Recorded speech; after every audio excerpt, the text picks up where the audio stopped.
Barakatah Yahweh, Barakatah Yahweh Shai, Barakatah Yahweh, Barakatah Yahweh Shai. All praises, glory, and honor goes to Yahweh, Bahashem, Yahweh Shai, Bahashem, Rikah Kadash. Yahweh being the name of the Heavenly Father, Yahweh Shai being the name of His only begotten Son, who they ignorantly call Jesus Christ. Now, real quick, Yahweh, His name means He exists. That's Yah, Y-A-H, meaning He, and Hawa is exist or become. And so his name is He exists because the Hebrew words and names have meanings to them.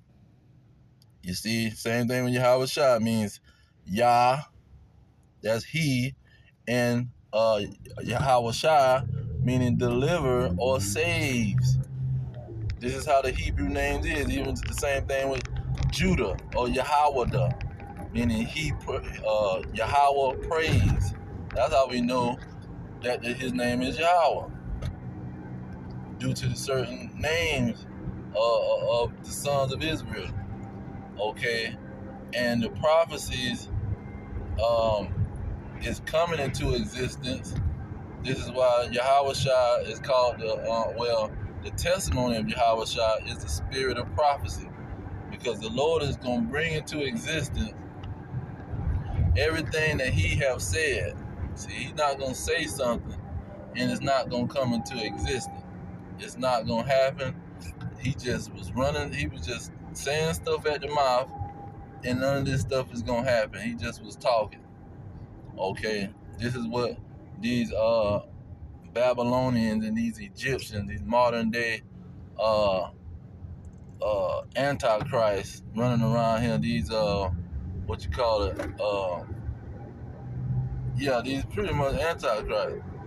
See, it's a bunch of them running around because they want to say that the Lord is a liar, and He's not. So when He told the nation of Israel, you will go into captivity, I'm going to send the worst of the heathen, the wicked, in a nation that the tongue you don't even recognize. They're going to come and swipe you up, you and your children, and throw y'all behind into slavery, put a yoke of iron upon your neck, see, and throw you on a slave ship and send you into hard bondage. This is exactly what happened 3,000 years after the fact. You see, now it happened in Babylon. That was a little time, and Daniel brought it out. See, when it happened to Daniel, he knew that Moses had spoken this thing all the way back, and now it's happening. While I'm alive, it's happening. We in Babylon. And so we the prophets like Daniel, bringing it out, saying we are in Babylon. We're in a spiritual Babylon, according to Revelation 11 and 8. Let's get that real quick. 11 and 8 and 18 and 13. Let's combine these two together, and then we're going to go to Deuteronomy and grab some of that. This Revelation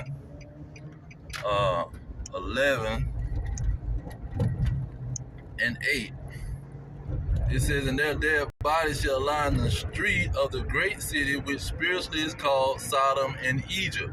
Okay, this great city that spiritually is called Sodom and Egypt. Okay, and then Revelation is talking about this great city. Revelation 18 and 18. It says, and cried when he saw the smoke of her burning, saying, what city is like unto this great city? Okay, so you jump that back to 11. It talks about the merchants of the earth shall weep and mourn over her, for no man buyeth their merchandise anymore. What is the merchandise of this great city? What are these dead bodies lying in the streets of the great city? Verse 13 at the end of the sentence, it says and slaves and souls of men. See, it's slaves in this great city. It's slaves that's pretty much dead people. They living in a state of captivity, a state of hell, a state of death. when you go into Ecclesiasticus, I'm thinking, you know what? Let me just type this in because I already see this is gonna be something. It says beggar. Let's get that.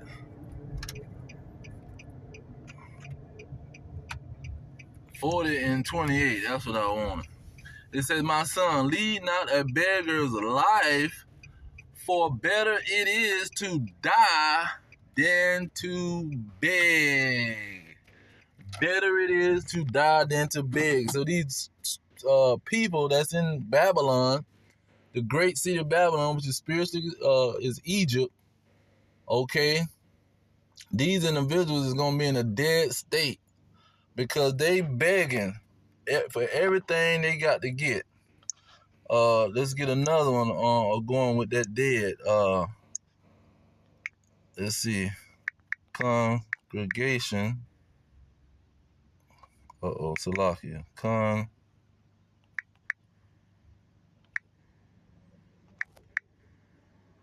Okay. This is a verse in Proverbs. Let's see if I can get that real quick.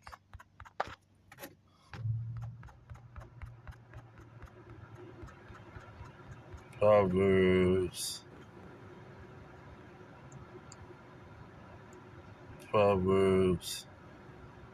21:16. It says, the man that wandereth out of the way of understanding shall remain in the congregation of the dead. So they're in two states. See, they don't have understanding. That's another way. That's one way that they're dead, and they are slaves to the so-called white man who's running this great city, Babylon the Great, the American Empire. See, the American world power, who got a world currency, a world reserve currency.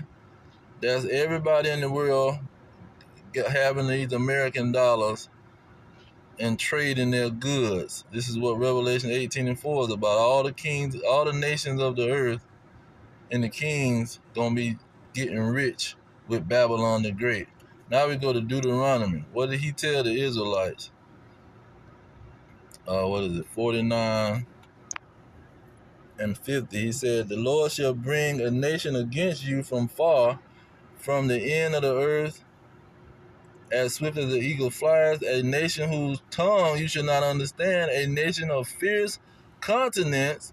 See, a bunch of rednecks spitting tobacco, drinking liquor. See, them jokers was consuming seven gallons of liquor a day or something high number like that. The average person was drinking all kind of liquor every day, drunk. Say a nation of fierce continents, which shall not regard the person of old nor show favor to the young. See, bunch of prisoners kicked out of Europe. Say, y'all go over there and round up these Negroes, man, and these Hispanics and Native Americans. Go slaughter the Native Americans, and we'll give you some gold to do it. Scalp them and take the hair off their head. Since they want to look like they got straight hair like us, let's chop the straight hair off. But they just like the Negroes and the Hispanics. They all the same people. Now, that's what was going on. Then Joel chapter 3 is all about the slave trade. Now he says, verse 2, I would also gather all nations and would bring them down to the valley of Jehoshaphat and would plead with them there for my people and my heritage Israel. He gonna plead with them for the slaves, for the descendants of slaves, who they have scattered among the nations and parted my land, and they have cast lots for my people. How would they cast in lots? They have given a boy for a harlot and sold a girl for wine that they might drink. How were they doing this? To the thumbnail. See, certified history. And they can't show no other Salakia. See, they can't show no evidence. These other nations can't show no evidence where they was having people being sold like this, man. Now look at this thing. It says 1855. It says they will be offered for sale at public auction at the slave market. So this one just one guy got a bunch of slaves. He had a whole market. Cheapside, Lexington, uh, all the slaves of John Carter, Esquire of Lewis County, Kentucky, Babylon the Great, America. See, on account of his removal to Indiana, a free state. The slaves listed below were all praised on the Carter's plantation, all raised on the Carter's plantation at Quicks Run, Lewis County, Kentucky. See, $3. That means men, age 20 to 26, strong and able-bodied. I don't know why they separated them from these people down here and say $17. But anyway, it says one wench. They were calling them wenches and bucks. She 42 years old and a cook. See, Sally. See, they can depend on Sally to cook this food. It says age 23, had another wench, and they had a baby. So you got 2 in 1. She got a picnic. It was the pickaninny. It was calling the children pickaninnies. That's why I say they don't have show no favor to the young, to the babies. Pickaninnies and wenches. It say another buck that was 52. He was a good corner man, Keno man. I think that's got something to do with corn or some mess. Then you got the 17 bucks from the age of 12 and 20. Excellent. So they young. See, 12 is when they become men, and then up to 20 where they get into their maturity as a man, but they still got a young body. Excellent. He says strictly cash at sale, as owner must realize cash owing to his removal to the West. Offers for an entire let will be entertained previous to sale by addressing the undersigned. Okay, so this man moving, and he got what's that, 17, 18, 19, 20, 23 slaves he got to get rid of because he moving out of town and into a state that they don't allow you to have slaves. Now, this is a whole fact, and you dragging and wicked behind Negroes and a Spanish that want to turn a blind eye to the situation. You can't refute it. It only happened to the Israelites. This is not happening to everybody in the world. Let's get that with Daniel, because Daniel, when he went into Babylon, he said something about this is that prophecy that God said was going to happen to the Israelites. And Daniel said something when he said that. Verse 11, he said, all Israel have transgressed your law, even by departing, and they might not obey your voice. Therefore the curse is poured upon us, the oath that is written in the law of Moses, the servant of God, because we have sinned against him. He go to the point in verse 12, it says, and he have confirmed his words. See, when he spoke it, it was going to come into existence. Which he spake against us and against our judges that judged us, by bringing upon us a great evil. For under the whole heaven have not been done as have been done upon Jerusalem. See, what's been done, this slavery, transatlantic slave trade, hardcore bondage under another nation, captivity, have not been done to these other nations, man. And especially not like it's been done to the Israelites. This is the point. We're not saying we the only people that it doesn't happen to. We saying it ain't happened to nobody like it happened to us. It's not on the same scale. That's what the argument is about. But people want to just throw that, oh, it happened to everybody. No, it ain't happen on the level. We talking about the level. 77 million plus Native Americans slaughtered. See, you can't even recognize these people. Then the descendants of slaves, 100 plus slaughtered, man. Threw off of a slave boat. Sometimes the whole the freaking boat, man, and people get sick. They start having anarchy on the boat, and they get the crew finna start killing people left and right, man. Walk the plank, get the heck off of this boat. And this is this great evil that happened to the Israelites. Verse 13, as it is written in the law of Moses, all this evil is come upon us. See, it have not happened like it happened to us. That's what we're saying. You can't find no slave bills of some other nation. See, they kicked them Japanese, they kicked they behind out of here and put them in the concentration camp for a little bit and sent them back to their country, man. They were not selling these people to Master Johnson and to Master Williamson with an auction on a freaking auction block, casting lots for the people. See, you can't find no evidence for that.